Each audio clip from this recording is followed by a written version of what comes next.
Ujambo mpenzi mtazamaji na karibu tena kwa YouTube channel yetu.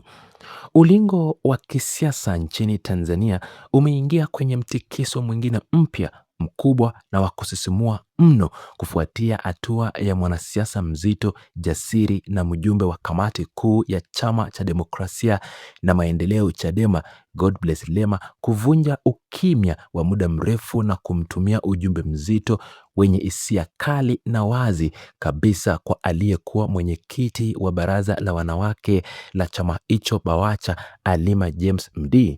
Kupitia ukurasa wake rasmi wa mtandao wa kijamii wa X, Lema ameposti picha ya Halima Mdee na kuambatanisha msemo maarufu wa Kijapani unaosisitiza ustahimilifu na kupambana, akisema nikimnukuu, kuanguka mara 7, kusimama mara ya 8, rudi nyumbani mpendwa, ni wakati wa kuinuka tena, mwisho wa nukuu. Kauli hii imetafsiriwa mara moja na wadadisi wa mambo ya kisiasa kama mkakati wa makusudi na wa kimkakati wa Chadema kufungua milango yake ya maridhiano na kuwarejesha kundini makanda wake nguli waliopotea kutokana na dhoruba ya kali ya kisiasa. Dhoruba hiyo ilianza mwishoni mwa mwaka wa 2020 kufuatia mgogoro mkubwa wa kisheria na kikatiba uliokiacha chama hicho kikiwa kimegawanyika na kupita katika nyakati ngumu zilizojaribu msingi yake. Kumbuka kuwa mnamo Novemba tarehe 27 mwaka 2020, kamati kuu ya Chadema ilitangaza rasmi kuwavua wanachama Halima na wenzake 18 baada ya kwenda kuapishwa kuwa wabunge wa viti maalum mbele ya spika wa bunge bila kupata ridhaa, baraka ama idhini ya uongozi mkuu wa chama cha Chadema. Ilisisitiza kuwa haikuwa imewasilisha majina hayo ya wanawake hao 19 kwenda kwenye Tume ya Taifa ya Uchaguzi NEC, na hivyo ikatafsiriwa mchakato mzima na uapisho wao kama utovu mkubwa wa nidhamu, uhaini wa kisiasa na ukiukwaji wa makusudi wa miongozo na maamuzi ya pamoja ya taasisi ya Chadema. Mpenzi mtazamaji, mpasuko huo wa kisiasa uliendelea kuchukua sura mpya na ya kisheria kwa muda mrefu ndani na nje za korido za Bunge la Jamhuri ya Muungano wa Tanzania. Baada ya uamuzi huo wa kamati kuu, wabunge hao 19 walikata rufaa kupinga kufukuzwa kwao, lakini mnamo Mei tarehe 11 na tarehe 12 mwaka 2022, baraza kuu la Chadema lilikutana na kutupa nje rufaa zao zote, likithibitisha rasmi uamuzi wa kuwavua wanachama kwa kura za kishindo za wajumbe waliohudhuria kikao hicho mkoani Dar es Salaam.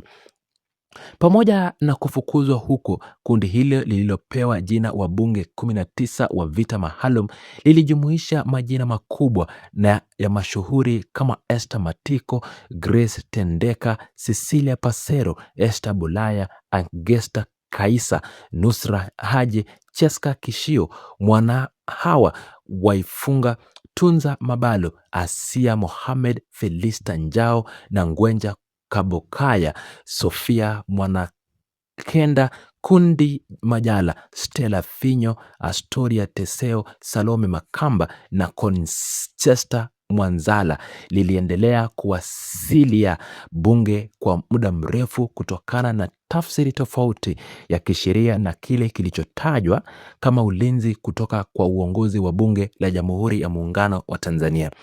Hali hii ilisababisha mgogoro mkubwa wa kikatiba nchini, huku Chadema ikisisitiza kuwa ubunge wao ulikuwa haramu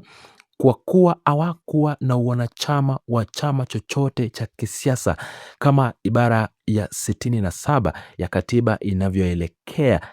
na kuamuru. Hata hivyo, tangu kukamilika kwa mzunguko ule wa bunge wa kupita wa miaka kadhaa na vuta ni kuvuta mahakamani na kwenye majukwaa ya habari, ramani za kisiasa ya wanachama hao imeanza kubadilika kwa kasi sana hapa nchini. Baadhi ya viongozi na wabunge kutoka kwenye kundi hilo la watu 19 walikata tamaa kabisa na mifumo ya mapambano ya upinzani na kuamua kujiunga rasmi na chama tawala cha Mapinduzi CCM, huku wengine wakijitoza kugombea nafasi mbalimbali za uongozi na ubunge katika uchaguzi mkuu uliopita wa tarehe 29 Oktoba mwaka 2025. Lakini katikati ya mabadiliko hayo yote makubwa ya kisiasa nchini, Halima Mdee amebaki kuwa mwanasiasa wa pekee sana ambaye ameshikilia msimamo thabiti wa kushangaza na wa kustaajabisha mno. Amekuwa akiepuka kwa makusudi kabisa kujitambuliza kwenye vyama vingine kama walivyofanya wenzake kadhaa, na amechagua kukaa kimya bali na macho ya umma na kamera za waandishi wa habari kwa muda mrefu, bila kuweka wazi hatua zake zijazo za kisiasa wala mipango yake ya baadaye ya kiutawala.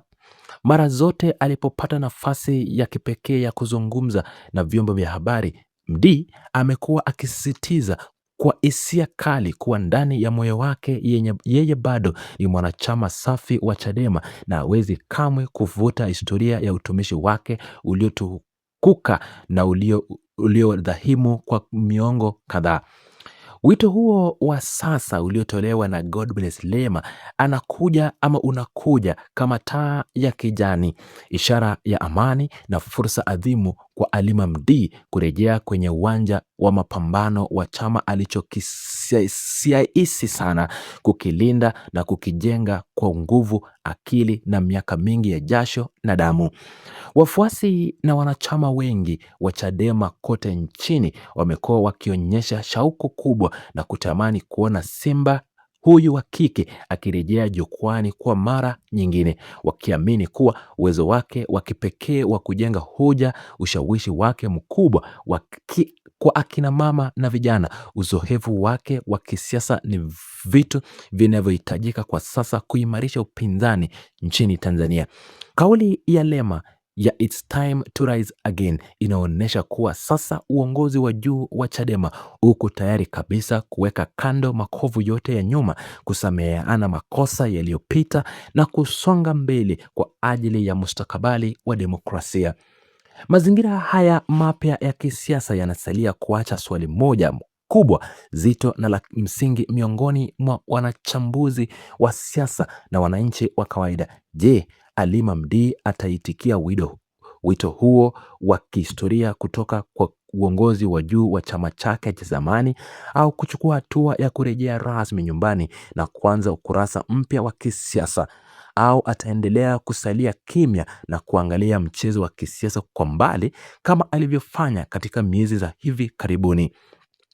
Jambo linalobaki wazi ni kwamba ujumbe huo wa Lema umefungua upya mjadala mzito kuhusu mustakabali wa kisiasa wa wanawake ama wa mwanamke huyo shubafu, na namna siasa za maridhiano zinavyoweza kubadili kabisa upepo wa vyama vya upinzani kuelekea nyakati zijazo nchini